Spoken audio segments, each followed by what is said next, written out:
Talk news मध्ये आपल्या सर्वांचे स्वागत आहे। आज आपण इथं पुसद मध्ये नाईक चौकामध्ये गोर समाज आरक्षण बंजारा समाजाच्या आरक्षणासाठी हे इथं 7 दिवसापासून उपोषण चालू आहे। तरी आजपर्यंत इथं कोणी दखल घेतली नाही यांच्यासाठी। बोला। मी जिनकर उपोषण करते। मी जिनकर सुदाम राठोड दिनांक 23/6/2024 पासून वसंतराव नाईक चौक येथे आमरण उपोषण सुरू केले आहे। आजचा उपोषणाचा 8वा दिवस असून आतापर्यंत समाजाचे प्रतिनिधी एकही भेट दिलेली नाही आणि दखल सुद्धा घेतलेली नाही। असं मला तर वाटतं की समाजाने तर दखल घेतलीच नाही। त्याच्यानंतर आपले प्रतिनिधी जे आहे, आमदार असो, भावी आमदार जे म्हणतात ते पण असो, भावी जिल्हा परिषद सदस्य जे आता जिल्हा परिषद सदस्य आहेत ते यांनी सुद्धा दखल घेतली नाही। जर आज आमच्या जे मागण्या आहेत ते तर मी सांगेनच, पण आजपर्यंत दखल घेतली नाही। जर आज संध्याकाळ 7 वाजेपर्यंत एकही आमदार किंवा भावी आमदार जर माझ्या पेंडरला भेट दिली नाही तर यापुढे येणाऱ्या विधानसभेमध्ये यांना नक्की यांची जागा दाखवून देऊ आणि यांना गावबंदी करू।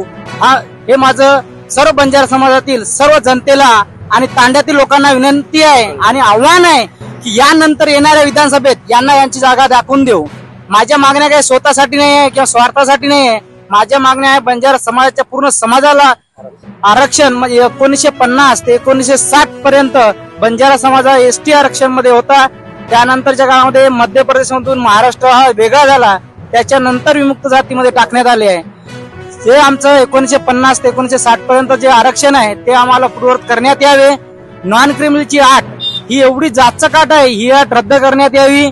संत सेवालाल महाराज जयंतीला 15 फेब्रुवारीला शासकीय सुट्टी जाहीर करावी संपूर्ण महाराष्ट्रामध्ये।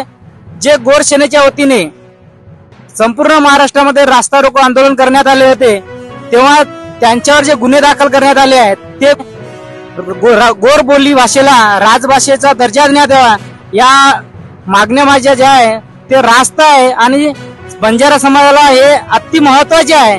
या मागण्यासाठी मी आमरण उपोषण सुरू केले आहे, पण जनप्रतिनिधी लक्ष देत नाही।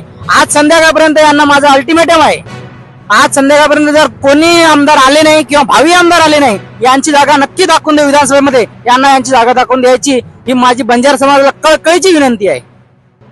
आणि आतापर्यंत जे आरक्षण चालू आहे त्याच्यामध्ये काय, कशासाठी तुम्ही हे नवीन आरक्षण कशासाठी मागणी आहे?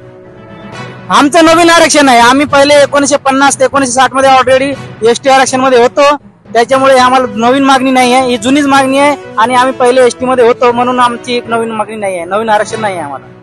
ते आता 7 दिवस उपोषण केल्यानंतर तब्येत खराब चालली आहे। आजच सांगितलं की आपल्या पुसदच्या आरोग्य केंद्रामध्ये, सरकारी दवाखान्यामध्ये काही सुविधा उपलब्ध नाही आहे।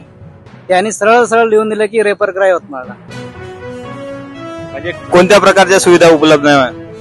शुगर चेक केल्या जात नाही, वेट चेक केल्या जात नाही, फक्त बीपी चेक करते आणि सोडून देते। बीपी चेक केल्यानंतर फक्त सांगितलं की रेफर करा म्हणून। शुगर चेक न करता कसं काय ते म्हणतात की रेफर करा म्हणून? जास्त तब्येत सिरियस आहे असं म्हणणं आहे का त्यांचं?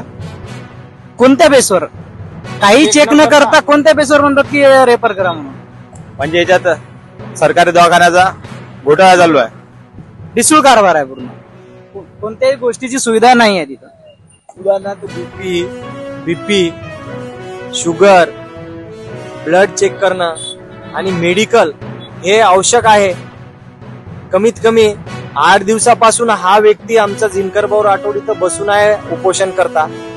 त्याने शासनानं तर दक्षता घेतलेली नाही।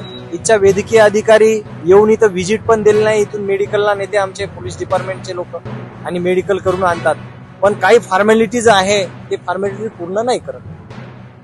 तुम्हाला भेटायसाठी आतापर्यंत कोण कोण आले इथं? काही आपले मीडियावाले आलेत, बाकी कोणी प्रतिष्ठित नागरिक कोणी नाही आलेले आहे ना भाऊ। तहसीलदार वगैरे येऊन गेलेले।